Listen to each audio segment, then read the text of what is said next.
It's now my great privilege, let me put this in here,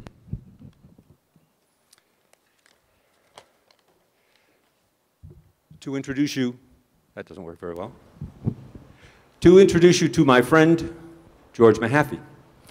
I don't want to reiterate details about his career and especially his work at Askew, which you will find both in the program and easily available online. But let me tell you a little bit about his personal story.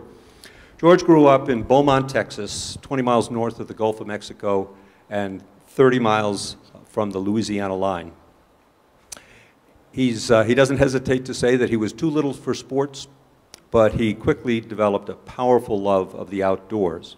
On Saturdays, he and his friends would hop on their bikes and they'd spend the whole day riding around among the drainage ditches, catching snapping turtles and water moccasins. His childhood hero was his dad, and he has many fond memories of duck hunting with his dad, as well as of travel to Mexico, Switzerland, and then excruciatingly long family road trips to the Pacific Northwest, which reinforced his love of the outdoors. He majored in history at the University of Washington, and he was all set to join the Peace Corps and go to El Salvador when he learned that Vietnam would await him on his return. So he enlisted in the Coast Guard instead. After that, he was accepted into a PhD program in clinical psychology, but thought better of it. Having done that, George, you probably made the right decision. Instead, he started teaching in his hometown high school, history and government. Eventually, but not in this order, he married Marilyn, his wife of 34 years, started a camp for kids, and entered the education program at the University of Texas at Austin, which led to his higher ed career. This took him first to Eastern New Mexico State University and then San Diego State, all the while in teacher preparation. San Diego State's program was huge, with 60 PhDs. After 8 years at San Diego, he left to go back to Eastern New Mexico, where he became chief academic officer, and his wife Marilyn, who had by that time earned her PhD in literature, had a faculty position. When I asked George, what's the best job you've had, he answered, I've never had a job I didn't like. And I think that says something about his spirit and his optimism and his willing to tackle diverse challenges that foreshadows the kind of message he will give us in a few minutes. He then reeled off a long list of jobs he did like, all of his higher ed jobs, his Coast Guard job from which he retired as a captain, owning a children's camp, running a pool cleaning business, working as a carpenter, etc. One of the things I always like to find out about someone when I get a chance to interview them is, what are you reading?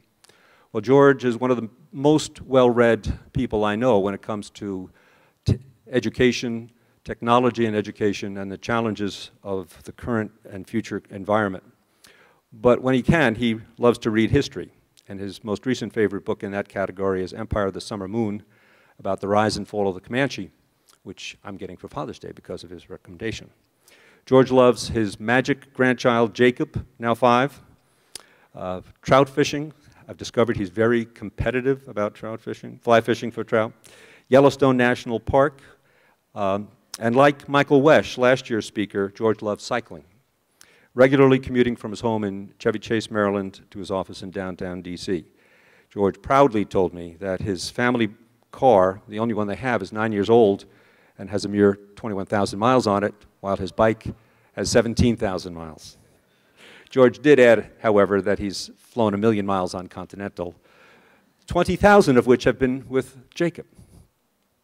In my view, George is the embodiment of Askew and its service mission.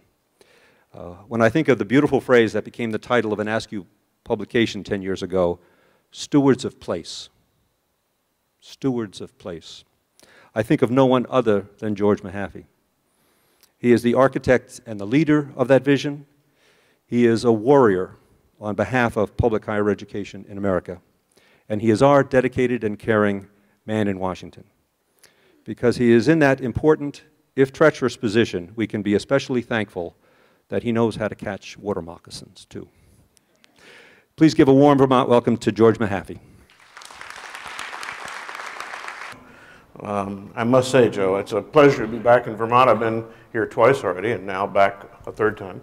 But But for an introduction like that, I'll come back a fourth time. That was lovely. Thank you. Well, we're gonna get the show started, but let me just give you a little warning about the show. This is a presentation that I've been making in one form or fashion, including twice in Vermont, over the last 18 months. And it really grows out of my anxiety about our opportunities as public higher education institutions. I think we're in enormous difficulty. I think the challenges are, at times, seem to be overwhelming. And yet, I want to end with a very hopeful note and an optimistic note. We're nominally the smartest folks in the land. And if we can't figure out how to make it work, shame on us. And so, the normal reaction that I get to this presentation runs across about 5 spectrums. Let me mention those briefly to you. The first is, I don't think you know what you're talking about. This isn't going to happen. Okay? The second is, well, it's going to happen, but it's not going to happen to us. The third is, look, I'm old. Just leave me alone. I'll retire before long. You won't have to worry about me, okay? The fourth is, I think I'm going to leave right now. And the fifth, and this is the one that I hope buoys up and animates this group, is this is maybe the most exciting moment in American higher education in the last 50 or 100 years. Because it is. But let me go back to what Phil talked about at the beginning. The piece that I think is so important here is that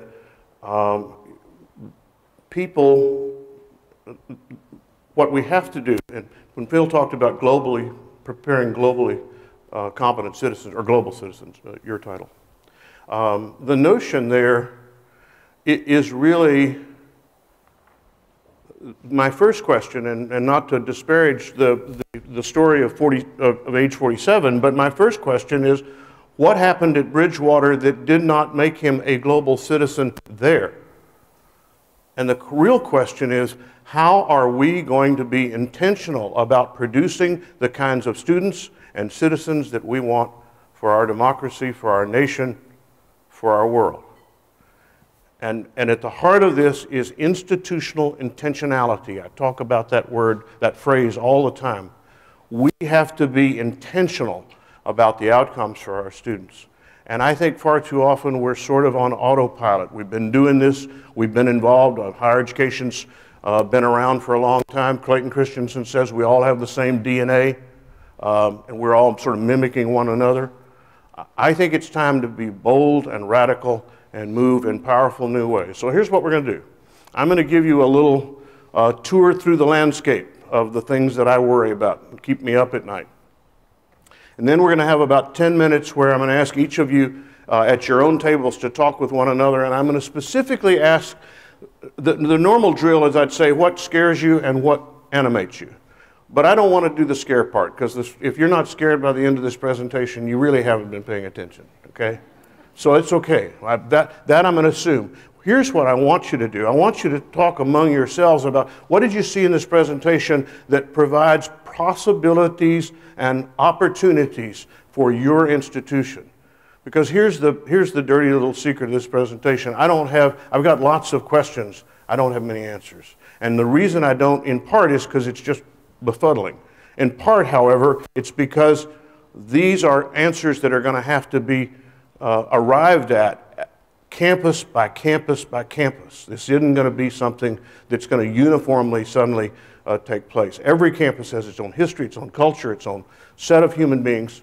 And so what I'm going to ask you to do is talk among yourselves about where are the possibilities that lie in this discussion that we're going to have. And then we're going to have a little bit of a group discussion before the 10:45 break. Okay?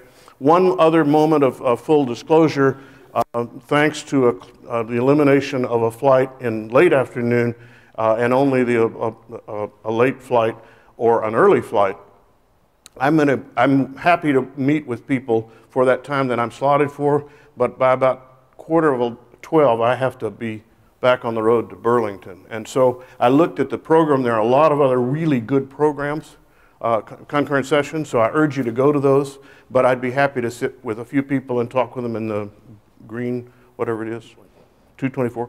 But with full disclosure, I don't want you to come over there thinking we're going to be able to stay the whole time, because you can, but I can't. So if you want to talk among yourself, that's great. Okay, all right.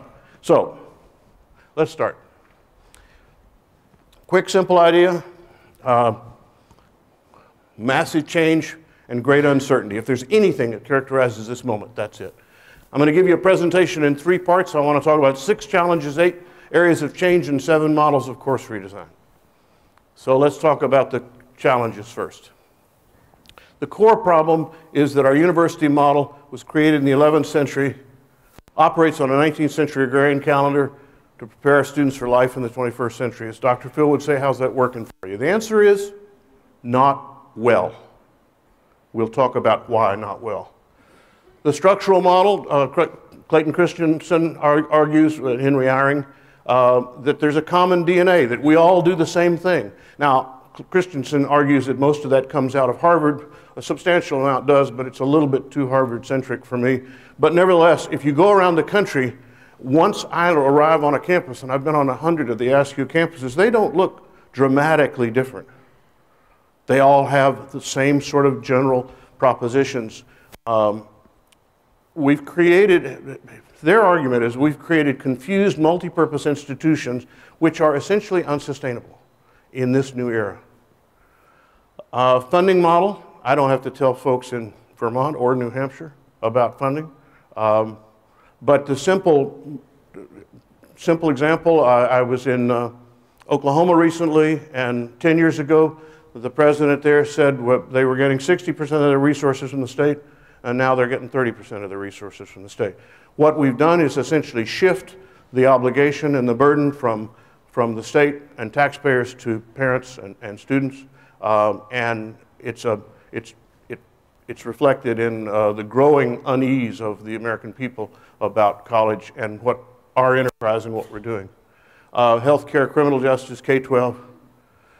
In last year, 44 states reporting shortfalls. There's still, the picture's clearly brighter this year, but having said that, remember, it's prisons, it's Medicaid, and by the way, for folks my age, the tsunami that's coming is the healthcare crisis, on top of a $15 trillion national debt. We've got a healthcare crisis that's going to overwhelm us in the next 20 years. If you look at the obesity crisis, if you look at diabetes, if you look at any of the traditional issues that we're going to look at the enormous cost that's going to be incurred that we're not prepared for right now. For higher education, the problem is that the cost model is an unsustainable trend line. That green is the net tuition over 20 years, up almost 300%, as distinguished from the consumer price index, which is that orange line. And you don't have to look at that for a minute before you say there's going to be a problem here. In fact, it's actually worse than the healthcare problem.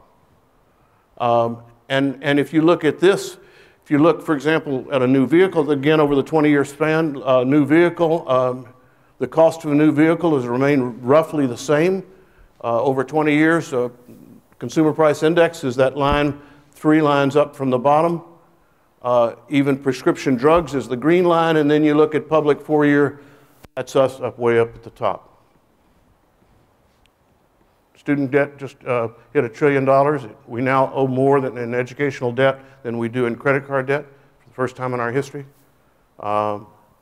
If you wonder about why we don't sell as many cars and don't sell as many houses, I have an answer for you. The answer is because when people leave college, they can't buy a car and they can't buy a house because they're saddled with $23,000 or $24,000 in debt. Average student debt load for students leaving college with debt is $24,000 now. That means they don't buy cars, they don't buy houses. That means in some cases they stay at home. 6 of 10 Americans now say that colleges operate like a business, focused more on the bottom line than the educational experience of students. When we lose the public trust in our organizations, we are in serious trouble, and that is beginning to happen. Moody's, this is a business perspective on this, said higher tuition levels are at a tipping point. People are going to start saying we're going to go somewhere else, and I'm going to show you some places they're going to go. But here's what they say they must do. Collaborations between colleges, more centralized management, efficient use of facilities, reduction in number of tenured faculty, geographic and demographic expansion of course offerings. Current business model, another one of the challenges. Higher education is a set of cross subsidies. Graduate education subsidized by undergraduate, upper division subsidized by lower division. Let me show you what that looks like. Credit hour this is for public university systems. If lower division is an average weighted cost of 1, upper division is 1.5 times as expensive, graduate 1, which is master's, is 3 times as expensive, and PhD is 4 times as expensive. The money for the graduate programs comes from the undergraduate programs. The money for upper division comes from lower division. You like small classes? Now, I'm in Vermont, so sometimes you guys have the advantage of having small classes anyway. But if you go to large state universities, they love the small classes. The only problem is you only find them at the upper division of the graduate level, right? How's that paid for? It's paid for by the large numbers of students in the lower division classes. Let's see what that looks like. Well, let's see. Remember where we spend the money? We spend the money at the upper end. Where does the dropout occur? At the bottom end. What's the problem? What we're doing is our entire structure is encouraging failure because of the way we spend money. We spend the least amount of money at the place where students are dropping out in the most frequent fashion.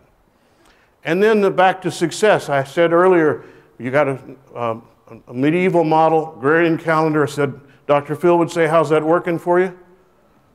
36% of students do not show any significant improvement over 4 years in a critical thinking. 36%. Now let me amend that slightly. That's, of course, 36% of those who actually made it to graduation. Okay? So that's only, you start with 50% are gone. Okay? Now you take 36% of what's left, that's about 18%. You could reasonably say that 68% of the college-going population gains nothing in critical thinking in 4 years. That explains a whole lot about our American political system to me, by the way, and makes a lot of sense about, oh, now I get it. But some people would say, well, you know, that's just airman ropes because they don't know what they're talking about. I mean, after all, well, how about, they then did another study. Here's the study about the consequences of critical thinking. 3% of the students who scored in the top 20% were unemployed. 9% who scored in the bottom were unemployed. So there's real consequences for whether you're a critical thinker or not, apparently, or at least there's some linkage between critical thinking and employment or unemployment. 35% who scored in the bottom quintile moved back to their parents' home. If you don't want your kids coming back, you better make sure they do well on the CLA, okay? Otherwise, they'll be back with you soon. And 51% of low scores, significant credit card debt compared to 37%. There are consequences for this. If you don't like Airman Ropes' study, let me give you another one. AIR, 2006. 20% of college students completing 4-year degrees only have basic quantitative literacy, unable to estimate if their car has enough gasoline to get to the next gas station. See, I was always wondering, I drive down the freeway and I see people on the side of the road needing gas, and I think, who are these people? They're college graduates. They're our graduates. They're the 20% that can't figure out that they're about to run out of gas. What the hell are we doing? I mean, that's really astonishing at some point. They can't perform complex literary tasks such as comparing, this is 50%, comparing credit card offers or summarizing the arguments of a newspaper editorial. Oh, graduation rate. Well, 62% of the students who began got one by 2009. That's 6 years later, by the way. That's a 6-year average. But if you start with all first-time freshmen, only 30% got a bachelor's degree in 6 years. Student debt, 24,000, top of a trillion. So just Christensen talks about disruption. Christensen is a professor at Harvard, studied disruption in a lot of industries and how that industries get disrupted, particularly through technology. Here's the part that's scary. Christensen said he has never encountered an industry in which disruption came from within. It always came from some external source. So he argues that technology, particularly online, is the great disruptor. We'll talk about that in just a second. Gordon Gee, I think, put it succinctly when he said the choice for higher education is reinvention or extinction. Now, the problem is that we have a three-part challenge. We've got to educate more students. Remember what President Obama said? If we're going to compete in the global economy of the 21st century, we better be the first in the world in the number of adults with college degrees. You know where we are now? We're about 12th. We're falling fast. 20 years ago, we were first in the country. By 2015 or 2020, we'll be 15th or 18th in the world at our current rate. You cannot compete. I always love to talk about China. China, 1.3 billion people, everybody with the curve of the normal distribution, right? Few folks real smart here, most of us in the middle, few on the other end, right? If you overlay our graph of the curve of the normal distribution with China's, there are more smart people in China than there are people in the United States. You ready? Ready to compete? You want to play with those folks? You better be playing harder than, we better be running harder than we are now. But we have to educate more people with greater learning outcomes, because it's intolerable to imagine that we're producing college graduates who cannot critically think. And then we've got to do it just to make things really complicated, and we have to do it at lower cost. So our Red Balloon Project was the aha moment when I read about this story. Some of you read about DARPA as well. They wanted to do the 40th anniversary of the internet. DARPA actually invented the internet, unlike Mr. Gore that alleged he did. It was actually called ARPANET then, and it was the precursor to the internet that we know today. But 40 years later, they wanted to see how they used social media, because they never used, Facebook wasn't around in 1969. And so they put out 10 bright weather balloons and said, how long would it take? We'll give you $40,000 if you can find the weather balloons, 3,000 miles by 2,000 miles, randomly scattered. That's where they actually were. Winning team was a postdoc at MIT with 4 of his friends, plus 4,000 of his nearest and dearest friends. They announced the team strategy on Thursday. The contest began on Saturday. And so how long does it take to find 8 bright red weather balloons scattered across the United States? It takes 8 hours and 52 minutes. And I said at that point, Houston, we have a problem, because this is fundamentally different. In fact, what I argued is it's a metaphor and an analogy. It's a metaphor for the new ways that knowledge is being created, aggregated, and disseminated, but it's also an analogy for the way we're going to have to work together, because these problems that we're confronting in higher education are simply too large for any of us individually to be able to work with. I always thought that the supercomputer was that ENIAC room full of vacuum tubes in 1947, but it turns out a supercomputer is just a bunch of little computers, but they're all working together. So the question is, could we become a supercomputer to redesign undergraduate education? And we're going to have to do that collectively. In a world of crowdsourcing and the wisdom of crowds, I don't think that's as wild of imagination as it could be. But tell me this. Tell me that you think about journalism, music business, photography business, Kodak. Hello. Kodak had 95% of the photography business in the United States. Kodak's bankrupt today. Tell me it doesn't happen to us. Look at everybody on here and tell me it won't happen to us. We're in the same kind of business, a business that is capable of being disrupted by technology. I tell the story at Linden about when I was up there about when they first put out the Nooks, and I was in the Barnes & Noble store, and I talked to the guy at the front desk, and I said, man, how are these Nooks selling? And he said, they're just flying off the shelf. This is a year and a half ago, and the Christmas before last. And I said, wow. I said, I wonder how things are going to change in 10 years. And he said, well, I don't know, but he said, I won't be here. I said, and I laughed. I said, you retiring? He said, no. He said, this bookstore won't be here in 10 years. And it won't be. at least in the way that we know it now. It'll be gone. We just produced more books electronically than we produced in paper. Went over that milestone about 5 months ago. So the argument I'm making is that technology is going to change everything about the way we do business. It's going to change our institutional organization structure, teaching and learning, and our concept of expertise. What we're starting to see now is this incredible unbundling. It used to be that everything that happened at your university was what your students experienced. Now what's happening at your university is that you're getting students that are actually taking courses elsewhere while they are physically on your campus. They are being able to pull apart pieces of the enterprise. There's a tutoring company that tutors 24 hours a day by using tutors from America and India. You're starting to see this great unbundling. You're also seeing a lot of changes that sound to me like Dewey was right, from sage on the sage to guide on the side and all that kind of stuff. How much sense does it make to you if I'm standing up here talking to you, to be delivering content to you in a course, in a content course, a discipline course? When I could use my smartphone, as faculty are ruefully understanding now, to say, oh, excuse me, just a minute, that's actually not the most current research there. Did you see this one? Have you had that kind of experience? So how much sense does it make for you to stand up there and be delivering content?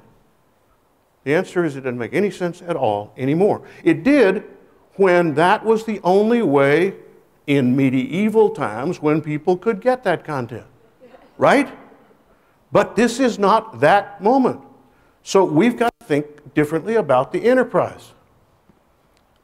I think the part that is both the most intriguing and also in some respects the most terrifying is that this thing of technology is actually challenging the whole underlying notion of our enterprise, which is solitary expertise. Many of us in this room went and got a PhD, and the way we did it was we learned, the old joke, we learned more and more about less and less until we knew everything about nothing, and that was the PhD, right? This incredible narrowing of focus, right? And the idea was that the dissertation was a solitary product of a solitary individual to demonstrate our capacity to investigate and draw conclusions about some topic, in most cases, I don't know about yours, but in mine, that no one else knew anything about and frankly didn't care anything about. But I did, because it was, by God, going to be my ticket to, and all that. So now we're talking about a world in which that's no longer the optimal, or at least the only strategy. But everything that we do was predicated on that notion of robust expertise by individual faculty. It's why we have a cottage industry model of course design, where I design the course, I deliver the course, and I assess the course, because I'm the expert. Now let's watch and see what happened and what technology is doing. Encyclopedia Britannica and Wikipedia, the journal Nature published the study comparing the accuracy of the entries, and guess what? They're about equal, right? Error rates were about equal. Now you say, well, now wait a minute. I mean, you're talking about the best people in the world who are writing these pieces, right? And I say, fair criticism. Now let me ask you a question. Are you really telling me that there's one person who's smarter than 144 million of us? Really? You really believe that? So, the Encyclopedia Britannica model is founded in 1768, online version in 94, 32-volume set, 64,000 articles. Guess what? 13 March 2012, after 244 years, it's going to stop publishing its famous and weighty 32-volume print edition. How many of you remember why you bought that? Your parents bought it from the traveling salesman, 1 volume a month, because it was going to make you smart, right? And it sat there in the living room in a place of prominence. I mean, I can still see ours, But guess what? Here's Wikipedia. Edited by anyone, 78 million, 365 million readers worldwide, 250 plus languages, 3.5 million articles just in English. It's a staff of 30. It started in 2001, not for profit. Now, what I used to do is I used to bet my audiences $10 that Encyclopedia Britannica wouldn't be around in 10 years. And I'd take a bet from anybody who wanted to do that. Well, it's now gone from the print version. Now, tell me how long the non-print version will survive when that's what it's up against. Okay? You still have to have the authors. You still have to pay them, chunks of money to prepare the articles for the online version of Encyclopedia Britannica. Tell me how that works against that business model. 30 people, not for profit. So my bet stands. 10 years, 244 years later, it'll be 254 years later, Encyclopedia Britannica, I predict, will be gone. Because it cannot persist. There is no business model that makes sense. More recent example, Wikipedia entries on 10 forms of cancer, less than 2% of the differed from either the physician data query or the oncology textbooks. The only problem was that the Wikipedia were college level reading while the others were ninth grade, which meant you cut out a lot of citizens from being able to read about cancer. The argument I make is that we have network knowledge and linked shared information to advance knowledge and understanding. And because I try to be an equal opportunity offender for the English faculty in the room who've always believed that the writing of English prose is a solitary and unique example, the fact is they found that crowdsourced articles written by disparate people could stack up as well as those drafted by one author. Network knowledge, the wisdom of crowds, and now vast improvements and rapid improvements in technology. Let me show you this one, for example. Looks like a standard news article, right? Appears to be in the driver's seat to route to a win after the third quarter. Typical sports article? Yeah, but this was written 60 seconds after the third quarter by a computer. Charges less than $10 for articles of less than 500 words.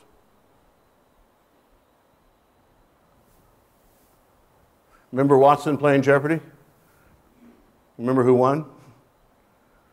You remember what, for each question, Watson looked at a million books every 3 seconds? I tried that once. It's not very good. It doesn't work real well. Won 3 times as much as the world's best Jeopardy player.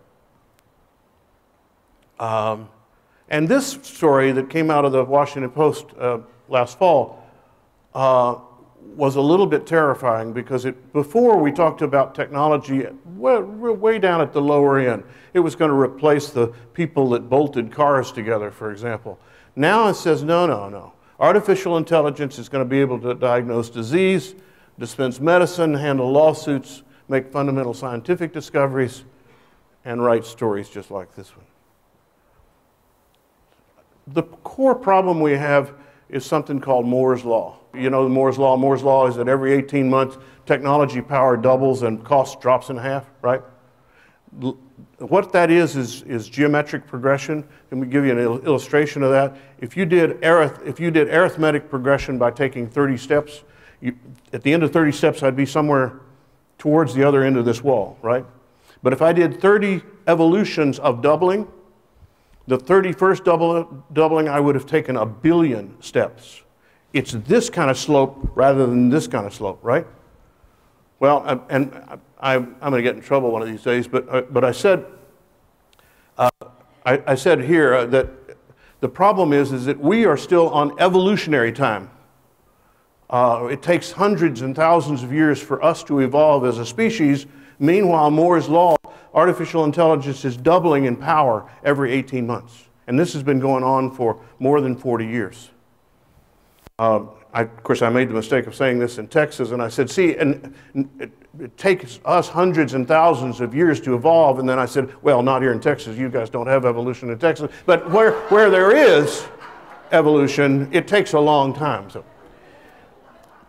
I was standing, and I thought to myself afterwards, Mehaffy, you are going to be in really serious trouble. And he said, the president of Texas Women's University was sitting right below me, and next to her was the vice chair of her board. And I just thought, Jesus, you know, I mean, somebody's going to just run up and strangle me. Of course, if Rick Perry strangled me, my wife would celebrate because she would think that I died at the hands of a real culprit. So, anyway.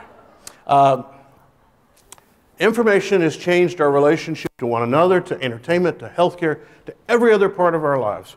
The question is, why won't it change our relationship to education? Of course, the answer is that it has and it will. So here are the changes going on. 8 of these.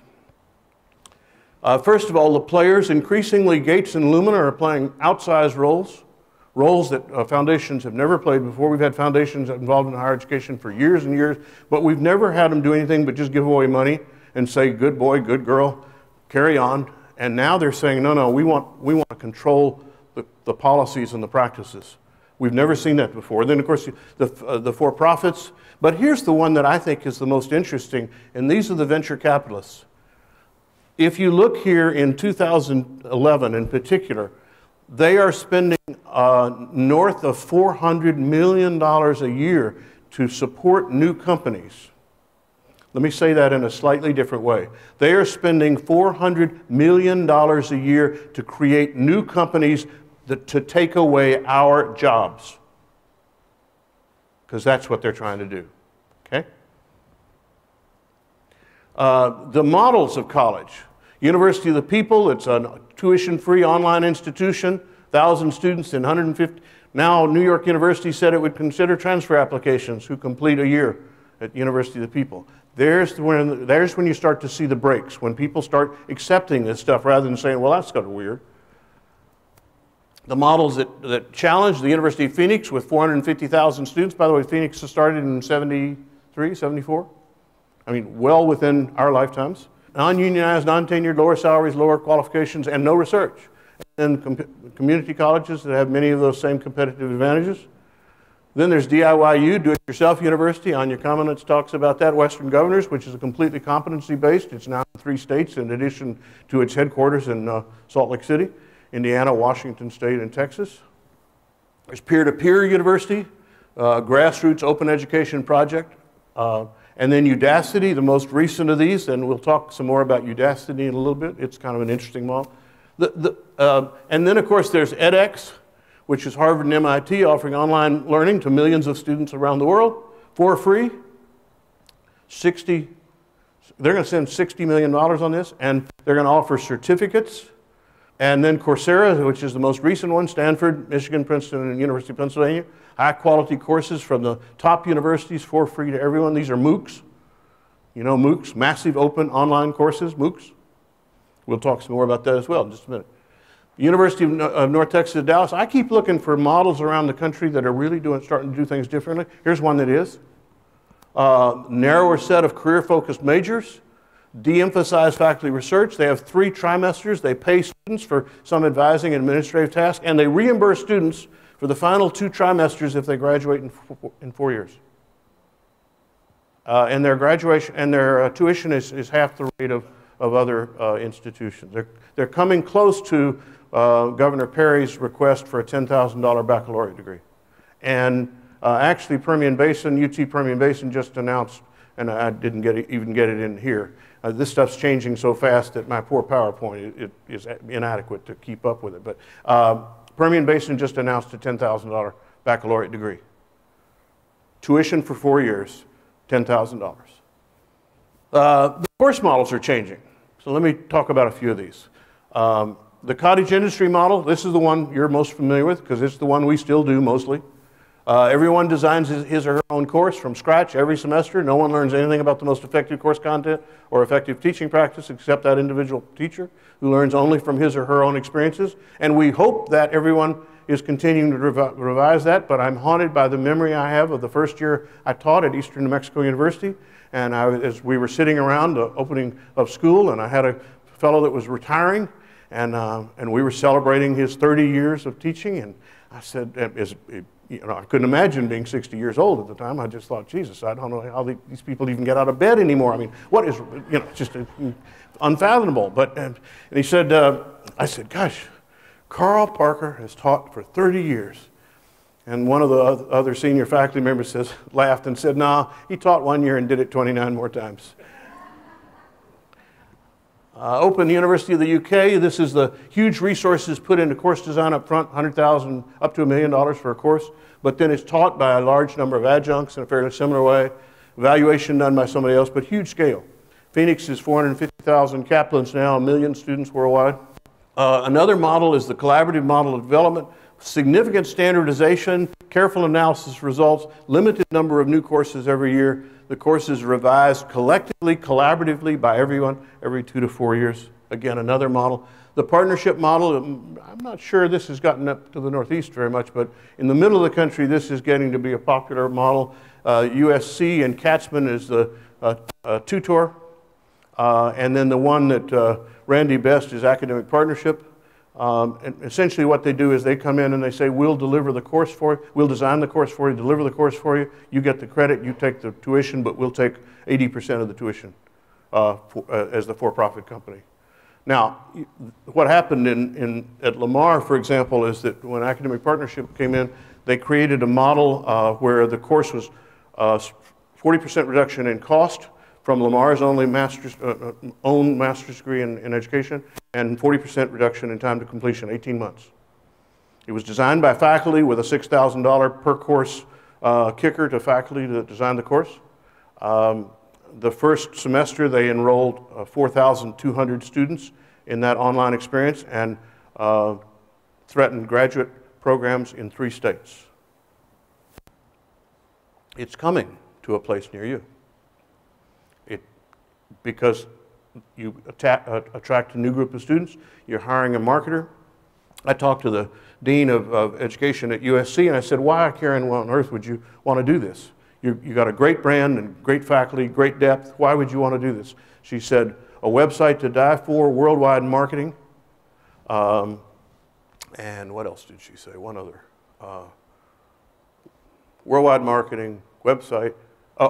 And $20 million in venture capital to start the program. They raised $20 million for this one program to start it. They now have more than 1,000 students enrolled across the world. And if you do the quick numbers, it's $40,000 per degree and 1,000 students. You can do the numbers. But John Katzman gets about 80% of that. Individual course offerings, Straighter Line and Blackboard and K-12 Incorporated. Burke Smith, who's with Straighter Line, offering courses for $999. Entire freshman year for $999. Individual courses for $99. The problem I have with these is that the cottage industry is too costly, the Open University is too mechanistic, the Kaplan is too centrally controlled, the venture capitalist is too Darwinian, and the course by course is too fragmented. So I think we've got to figure out some other models, and we don't have a lot out there yet. Another thing that's changing rapidly is data and learning analytics.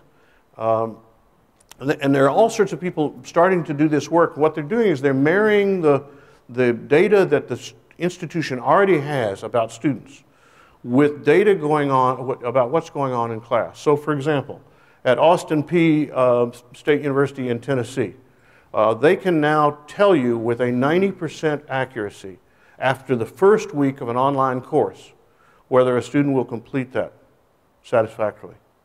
Because what they do is they take, was it the student a Pell eligible? Were they first to go to college? All this demographic that we already have on students.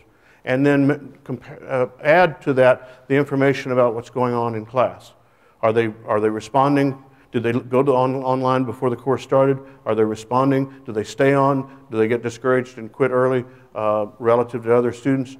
After a week, 90%, which means you have the rest of the semester to intervene and try to help a student succeed. What we're seeing across the country, nobody's got a perfect match yet, but this is a major trend, this data and learning analytics. It helps institutions predict how many sections they're going to need, how well they're doing, reports to creditors, all kinds of institutional needs. It provides powerful information to faculty, and it provides really important information to students themselves about their progress. And we're seeing a lot of that starting to crop up.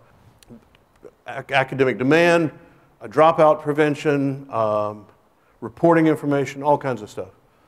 We're also seeing, obviously, and I'm going to skip over this briefly because I don't need to tell anybody in this room about how technology is changing and what's happening to you. But there are a couple of fun examples. For those running academic journals, be afraid, be very afraid, because this is what's happening. $100 a year, online open access peer-reviewed journal, 42,000 folks in 2010. VTech tracks, faculty of 1,000, Facebook of Science, to change the nature of peer review, transform papers from one-shot events owned by publishers into evolving discussions. Think about this a minute. You know this drill. You get an idea, you want to write a paper, you write the paper, you send it in, right? 18 months later, you hear and you get feedback and you see what the responses are. And then you have to go back and actually read the paper again because you can't remember what you said. And then you revise the paper. That takes another 6 months. Then you send it back in. And then finally you get a letter 3 to 4 years later, it seems like, that says, congratulations, we're going to publish that. And oh, by the way, you've also signed away your rights. And so it's no longer yours. It's actually the publisher's. They're going to publish it. They got the peer reviews for free from others like you. And then they're going to sell it to your library as a journal. And you can't use it in your class without permission from the publisher because it's technically theirs now. What's wrong with that picture? And the answer is, think about the real-time possibilities for interaction and dialogue that are now present and available to us, and we're still using an academic review model that takes enormous amounts of time and energy and resources and that people continue to pay for. Again, the academic journals no longer have a business model that's sustainable. And we're going to see them starting to move into very different forms. Here's another, just a quick fun one. 5,000 specimens from a river in South America. The ichthyologist team, they took the pictures, but they didn't know what the fish were. They loaded them all on Facebook in 24 hours. Ichthyologists around the world labeled them all. But read the middle paragraph, because the middle paragraph is what's important. A lot of people think fish experts know hundreds and hundreds of species, but they really don't. We're all specialists on one particular group or another. Remember, more and more about less and less.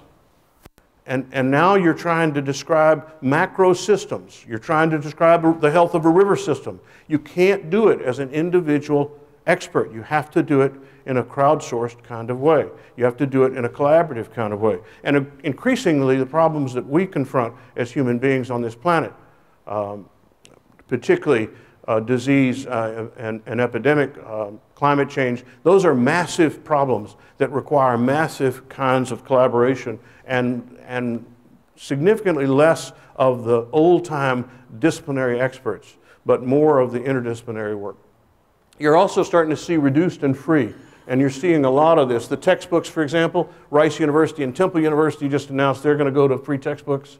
It started really up in the state of Washington with community and technical colleges. The legislature was actually paying for textbooks. And when the legislature figured out they were paying as much as they were for textbooks, they said, well, I don't know about students, but we're sure not going to pay for textbooks. And so created this model, course materials capped at $30 a course, open to all. Of course, they're immediately revisable and changeable. There's not a production cost. They're all online. And you can get some enormous savings this way. And then you've seen the student-created books and the faculty-created books. There are all sorts of things now starting to show up. And then other ways to reduce cost, time to completion, 120 hours. Britt Kerwin did this for the University of Maryland, said all degrees will be 120 hours. Reducing bottlenecks, charging out-of-state 30 credits, out-of-state tuition to 30 credits more than it would take to normally graduate. Intrusive advising, flat rate for summer. There are all sorts of new strategies coming up. And now the whole open educational resources piece, Hewlett, they've invested $110 million in making educational materials free around the world. There are now 15,000 online free courses. Now, here's a simple question for you. You're interested in saving money for your students. You're interested in reducing costs. How many of you are using free online courses as part of the course offerings of your institution to reduce cost? Oh, just come on, go ahead and admit it. No, the answer is not many. Almost none.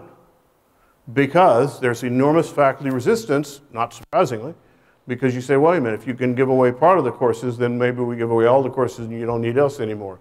I would argue you need us more, us faculty. You need us more than ever before, but not doing what you used to do, which is delivering content, because that's not necessary anymore. But helping students understand the complex world they're about to enter, that takes human beings. Just human beings doing things differently. So we'll come back to that. Saylor, the guy that made all the money in the dot-com of the 1990s.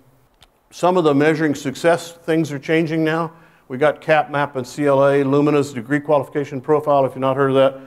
The core problem is that when somebody tells you that they have a degree from one of your institutions, I can make I can surmise what that means, but I actually don't know what that means. I know that you probably spent 120 hours. You probably divided that into 40 hours or so of a major, 30 hours or so of electives, some gen ed, 40 hours or so of that. I know that you probably sat for interminable hours in classrooms. I know that you didn't spend a lot of time studying because your study time's down to about 12 hours a week. It's about half what it was in the 60s. I know that you probably drank more than you should have. And other than that, I don't have a clue as to what you know or can do because you represent to me that you have a degree. So that's where the threats are coming. And that's the threats of credentials. When someone can come to you and say, I have specific competencies that you as an employer need, I think that's where the threat to the credential, the general baccalaureate degree threat comes. And you see free degrees and then badges, Khan Academy and others, and then certifications. Burke Smith, the guy that runs Smart Thinking, or Straighter Line, I'm sorry. He did run Smart Thinking, now he's running Straight Line. But somebody came to him and said, we want to compare our degree recipients to CLA performance, to see how much quality, you know, how much critical thinking they have. And Burke's deceptively simple answer is, well, why bother with the degree at all? Why don't you just give them the CLA? And then they show up at somebody's doorstep and say, I actually scored at the up level on critical thinking.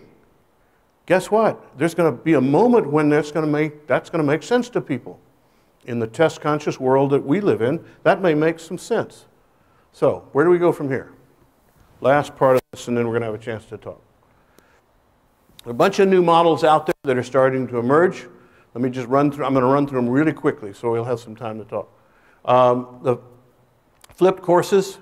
The core idea here is that, and Missouri at Harvard started it, but it's been popularized really by Salman Khan at Khan Academy.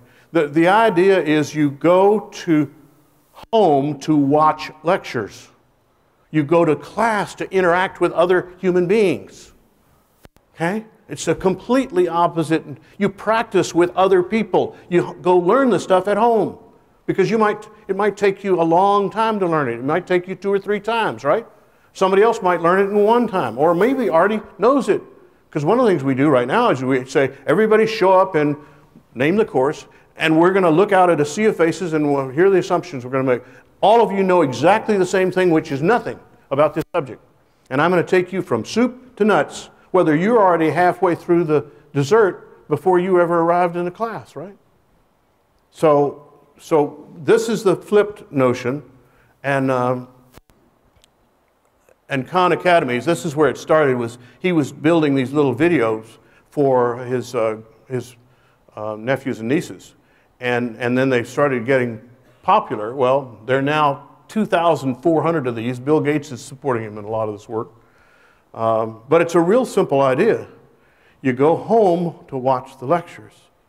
You go to class to work with other people. That's why you That's the purpose of coming to class. It's not just to gather to get the information, because I can get the information without gathering. So why am I gathering? And that ought to be a powerful question you're asking yourself every day.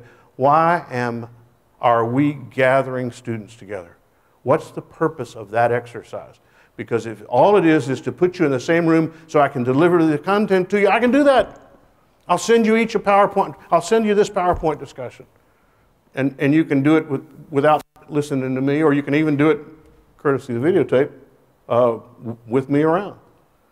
But it was former head of the Georgia system, we said we hold time constant and learning variable. Shouldn't it be just the opposite? Of course, he's also the guy that said it's easier to change the course of history than to change a history course. TED Talk is getting into this. TED Ed, you know TED Talks, the great lectures from around the world, 18 minutes or whatever they are. But now they're creating powerful educational videos. Just one more example of all the stuff that's out there now. The Open Learning Initiatives, this is the free courses that just Carnegie Mellon has. Wonderful courses, by the way, marrying computer engineers, knowledge experts, human and technology interaction, incredible connection, incredible teams of people building these courses together.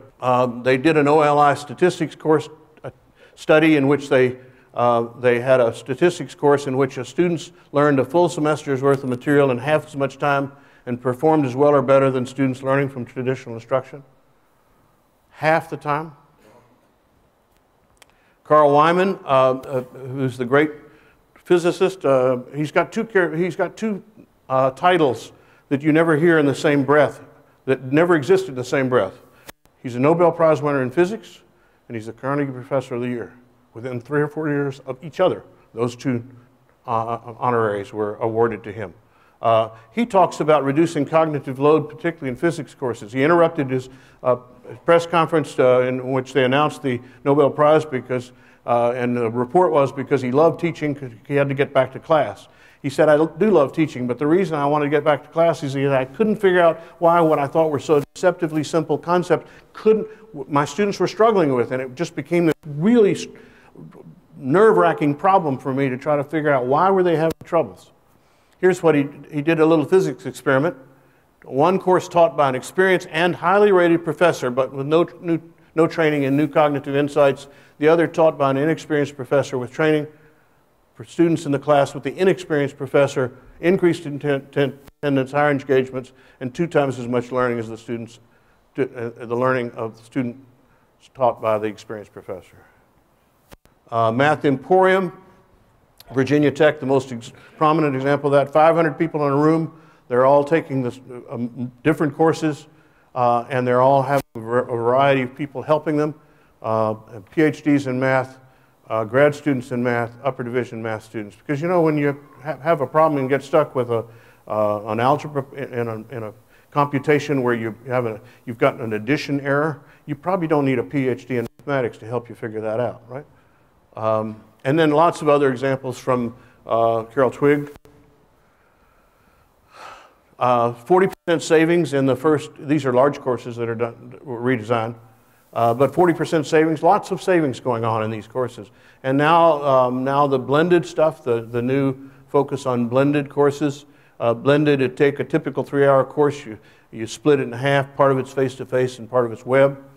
And the U.S. Department of Education study evaluation of online and face-to-face found that online was slightly better than face-to-face in producing learning outcomes, but that blended was better than either one of those other 2 modalities. Why? I think because John Naisbitt was right, high touch, high tech, a little bit of both. That's the findings from that study. It's a major meta-analysis that went on.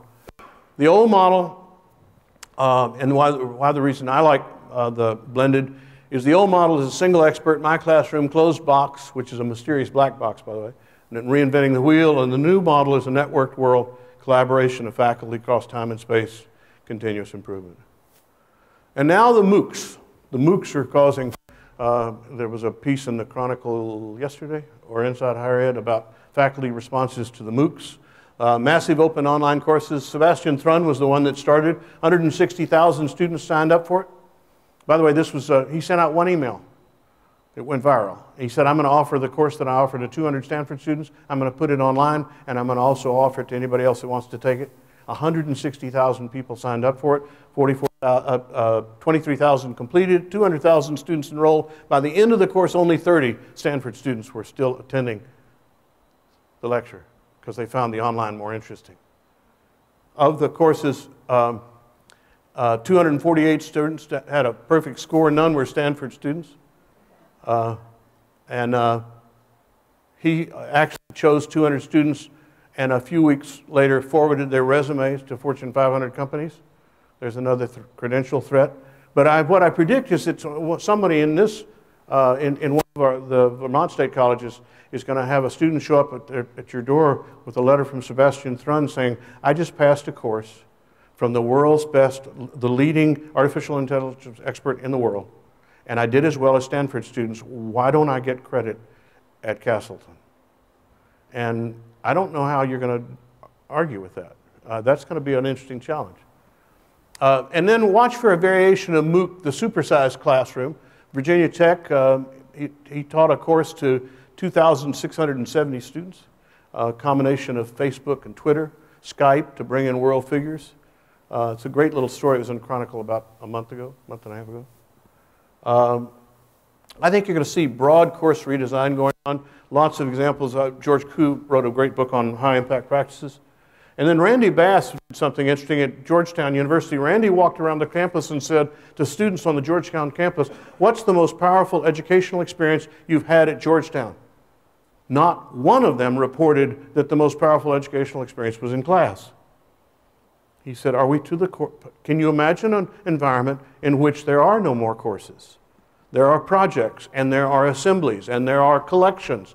Students take classes. Those are all free. Just take them. And we're going to hold you accountable for taking them and passing them, and we're going to see evidence of that. That's not what we're here for. What we're here for is something more powerful, more engaging.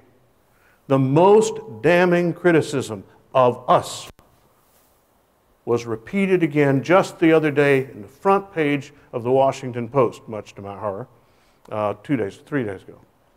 The most damning criticism of our enterprise is that students that come to us report that they are disappointed by how little was asked of them. And that was repeated again by a young woman at George Mason University. She said, I thought college was going to be harder. And over again, the NESE data reports that. Students come to us expecting to really work hard, and they're not challenged at all. John Merrow says it's a pact between faculty and students, unholy pact.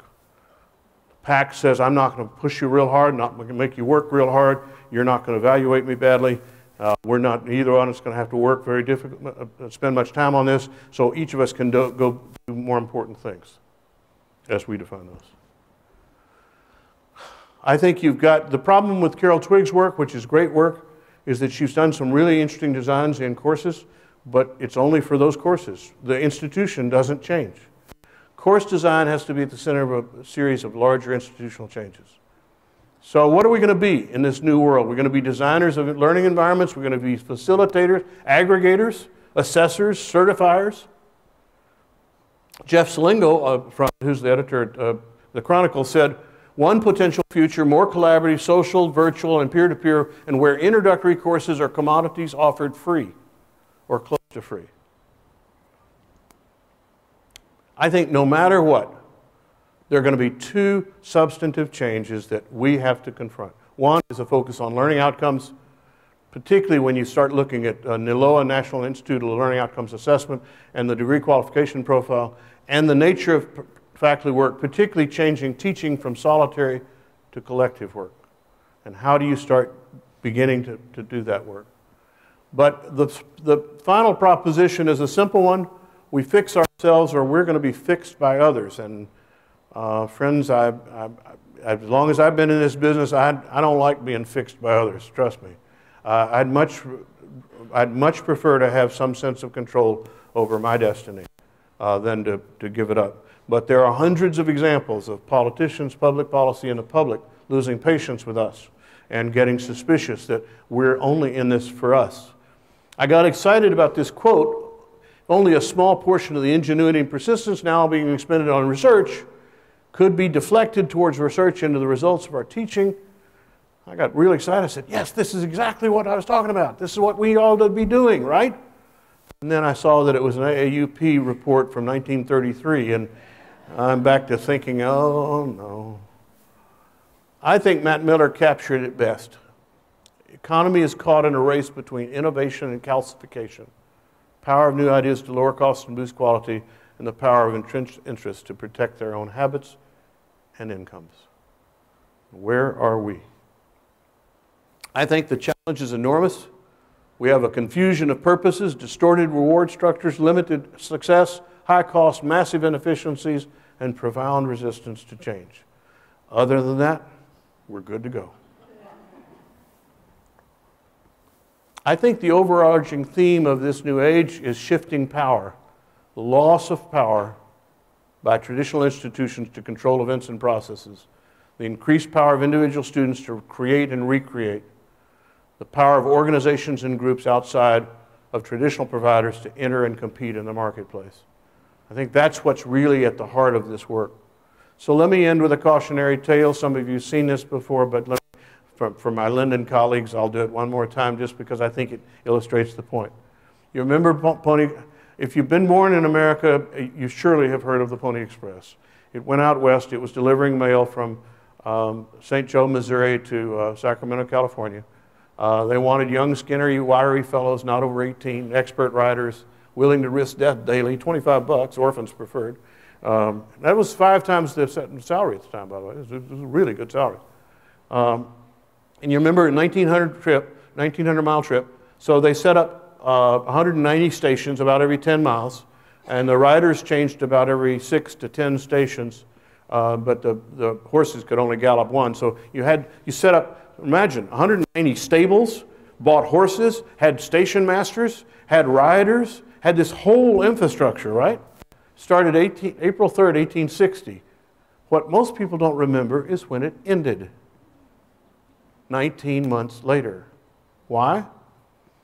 Because the transcontinental telegraph.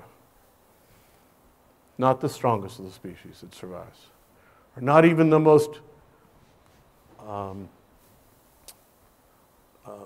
well thought, well considered, most wonderful. It's those who are adaptable to change. So, thank you.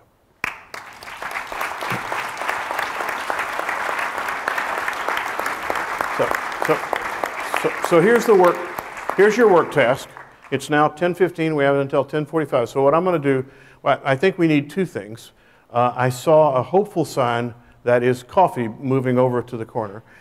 So you're free to move around a little, bathroom breaks and coffee. But what I'd like to do is I'd like to have you engage at your tables with this question. What could change about your institution based on this and other things that you've seen? And where are the most prominent opportunities of ways that you could increase the number of people who are successful, increase the learning outcomes, and decrease costs? So what have you seen or what have you thought about transforming your institutions, with hopefully this being a prompt along the way? And then what we're going to do here, let me just warn you, the last part of the discussion, I'm actually going to wander around from table to table and call on you to have to report on this conversation. So I hope that it will be reasonably stimulating and substantive enough that somebody at your table is willing to raise their hand when I come wandering by, okay?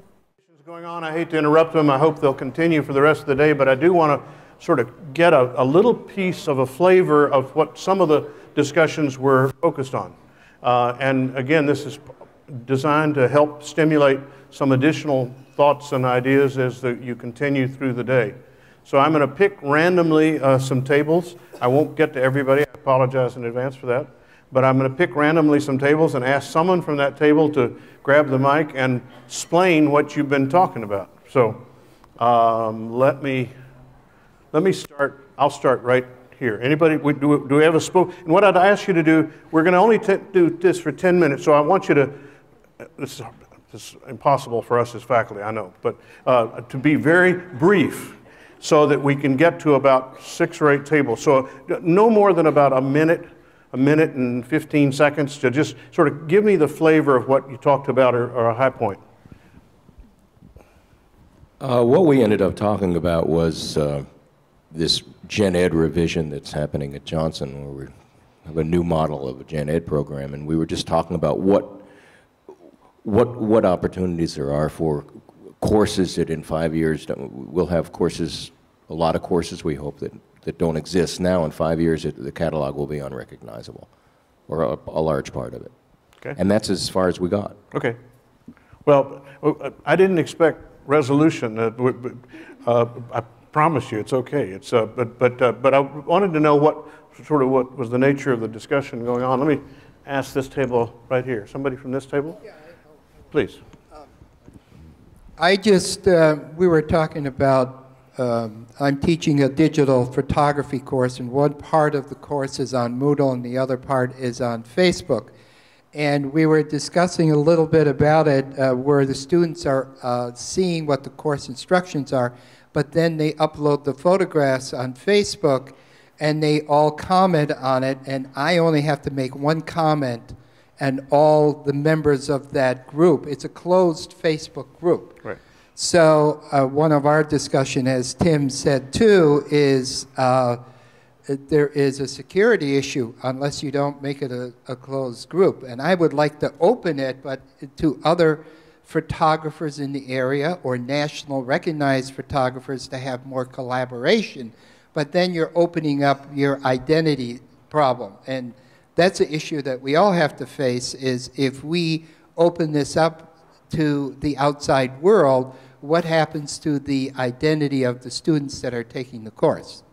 Okay, good. One of the comments there is the use of already existing sources, like Facebook. They're free. They don't require an LMS. They don't require your IT department to spend time and capital spending on doing that. The other thing is that the course that I mentioned from Virginia Tech, the 2,700, 2,300, whatever it was, because of the size of the course and the cleverness of the professor, they used Skype to bring in major figures around the world. The woman in Burma, you know who I'm talking about, the great democracy leader in Burma, and they called her up on Skype, and to make this invitation, and he was on on Skype with her, and he said, we really want you to make this presentation. And then the camera wheeled around, and there were 60 students waving at her saying, please, please, and it was really cool. But anyway, using already existing materials. Somebody here? Anybody here like to? Okay, that's okay. What seemed to resonate with our table was the idea of the flipped courses. It seemed like we all really thought that for the particular disciplines represented at our table it could work very well. We also talked about the importance of creating an atmosphere in which change is appreciated, and recognize how difficult that is. We sort of got stuck in how you even begin to create an atmosphere like that. It could be expensive, and we were trying to decrease costs. A couple of things that, thank you for that. One of the things that triggered for me was the notion, one of the problems that we have is we're all busy. The old folklore is that faculty don't work very hard. That's just absurd. They work very hard. The question is, do they work smart? And to parse that apart, you first say, what do you do? Well, I was telling one table, the last campus I was on, we had more committees than we had faculty members. And the only way I could understand the way faculty continued to sit for perfectly smart, brilliant people, sit and fiddle away an hour, just absolutely waste an hour, was they were desperate to get out of their own departments and talk to somebody other than their colleagues. And that explained why they were willing to put up with this absurdity so I think we've got a governance issue gone wild. I think you'd have 3 or 4 really important committees, and that could be enough, maybe. But the other thing is how many people are tyrannized by the course? They've got to prepare their course. They've got to get it ready. They've got to show up. What if it was a hybrid course and you only had to show up half as much of the time? And what if you worked with colleagues so that you didn't have to create everything and be the guru of how to put it all online and all that stuff? But in fact, that was a collaborative effort. There are ways that I think we could work smarter. And I think that's part of what we have. But the other thing she talked about, which is really critical, that I hope administrators think really long and hard about, is how do you incentivize change? How do you build incentives for change? Because we're all doing what we're doing.